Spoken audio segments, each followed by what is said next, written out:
বলতেছিল যে আমাকে রোজা রাখতে না আজকে, মানে শারীরিক সম্পর্কের বিষয় আর কি। আমি বলছি যে আমি প্রথম রোজা রাখবো, কত যদি আসতে না পারো আমি তোর সাথে সম্পর্ক রিলেশন রাখবো। বিয়ের কথা বলে কোরআন শরীফ শপথ করে সম্পর্ক করছিল, শারীরিক সম্পর্ক। শারীরিক সম্পর্ক স্থাপন করতে প্রেমিকাকে রোজা রাখতে নিষেধ করেন ভোলার প্রেমিক আশরাফ। পরিবারের কাছে ধরা পড়লে প্রেমিকের বাড়িতে বিয়ের দাবিতে অনশন শুরু করেন প্রেমিকা। এটাই আজকের অবক্ষয়ের গল্প। মেয়েকে নিতে চাইছে, সেই জায়গায় মাকে নিয়ে ফোন করছে।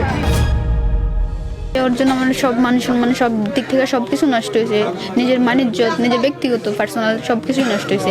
আমি শুধুমাত্র চাই যে ও আমাকে বিয়ে করবে, এটাই চাই, আমি আর কিচ্ছু চাই না। ভুক্তভোগী এই তরুণী বলেন, গেল 8 মাস ধরে আশরাফ ও তার মধ্যে প্রেমের সম্পর্ক গড়ে ওঠে।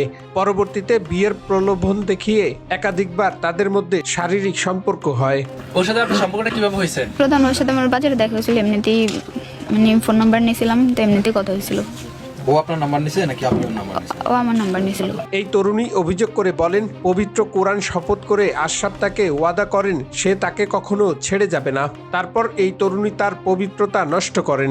বিয়ের কথা বলে আমার সাথে 8 মাস রিলেশন করে, বিয়ের কথা বলে কোরআন শরীফ শপথ করে আমাকে বলছে যে আমি তোমাকে ছাড়িয়ে যাবো না, আমি তোমাকে বিয়ে করবো, এরকম করে আমার সাথে মানে সম্পর্ক করছিল, শারীরিক সম্পর্ক। কতদিন আগে এই সম্পর্কটা হয়েছে? কতদিন আগে? 8 মাস। জি 8 মাস। 8 মাস। 8 মাসের সম্পর্ক। জি। তারপর কি সম্পর্ক কিভাবে চলছে? সম্পর্ক তো ভালোই ছিল, ও মানে আমাকে বিয়ে করবে কথা দিছে, ও যে বলছি না, ও যে কোরআন শপথ করে বলছে আমাকে কথা দিছে, তারপরে আমার সাথে এমনি বিয়ের প্রতিশ্রুতিতে শারীরিক সম্পর্ক করছে। ঘটনার দিন এই তরুণী রোজা রাখতে চাইলে আশরাফ তাকে রোজা রাখতে নিষেধ করেন। বলেন, তুমি যদি আজকে না আসো তাহলে তোমার সাথে আর যোগাযোগ রাখবো না। আমি বলছি যে আমি প্রথম রোজা রাখবো, কত যদি আসতে না পারো আমি তোর সাথে সম্পর্ক রিলেশন রাখবো। পরে এই তরুণী রোজা না রেখে আশরাফের বাড়িতে আসে। শারীরিক সম্পর্ক স্থাপনের এক পর্যায়ে পরিবারের কাছে ধরা পড়েন তারা।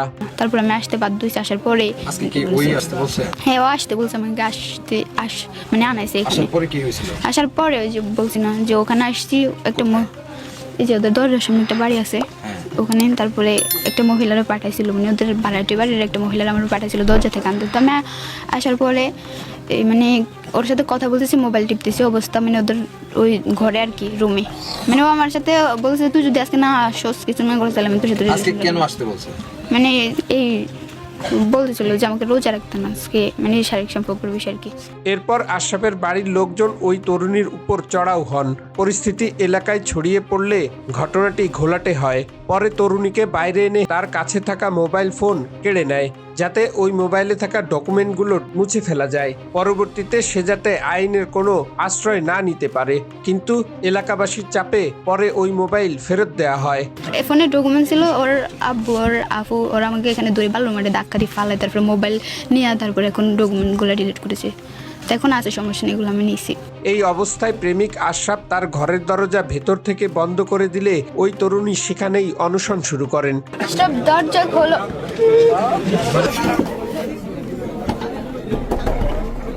এই প্রেমিকা বলেন, সে যদি তাকে বিয়ে না করেন তাহলে নিজে চরম সিদ্ধান্ত নেবেন। এ নিয়ে এলাকাবাসীর মধ্যে মিশ্র প্রতিক্রিয়া দেখা গেছে। কেউ কেউ ধর্মীয় অনুভূতিকে অবমাননা করে এমন কাজের তীব্র নিন্দা জানিয়েছেন। সে যদি বিয়ে না করে আপনাকে বিয়ে না করলে আমি আত্মহত্যা করবো, কারণ আমার জীবন, আমার সতীত্ব নষ্ট করছে। আমি বিয়ের আগে এরকম শপথ করে সতীত্ব নষ্ট করছে।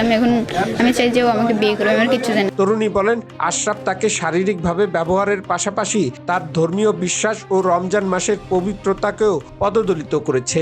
এলাকার গণ্যমান্য ব্যক্তিরা বিষয়টি সমাধানের চেষ্টা করেও ব্যর্থ হন। এই তরুণী বলেন, আশরাফ তাকে বিয়ে না করা পর্যন্ত তিনি অনশন চালিয়ে যাবেন। আমার একটাই কথা থাকবো, ওদের ফ্যামিলির মানুষ আমার সাথে আসতে পর্যন্ত অনেক খারাপ ব্যবহার করেছে। আমি চাই যে প্রত্যেক মানে এরকম স্টেটমেন্ট নেওয়া হোক যে আমার বিয়ের পর অত্যাচার না করতে পারে। যে কোনো অপ্রীতিকর ঘটনা এড়াতে পুলিশ সেখানে উপস্থিত রয়েছেন। বাস্তবের মুখোশ উন্মোচন, এটাই আজকের অবক্ষয়ের গল্প। এমন বাস্তব অবক্ষয়ের গল্প জানতে চ্যানেলটি সাবস্ক্রাইব করুন, ভিডিওটি শেয়ার করুন এবং এই জঘন্য অপরাধীর বিরুদ্ধে মন্তব্য করুন কমেন্ট বক্সে। মেয়েকে নিতে চাইছে, সেই জায়গায় মাকে নিয়ে ফোন করছে।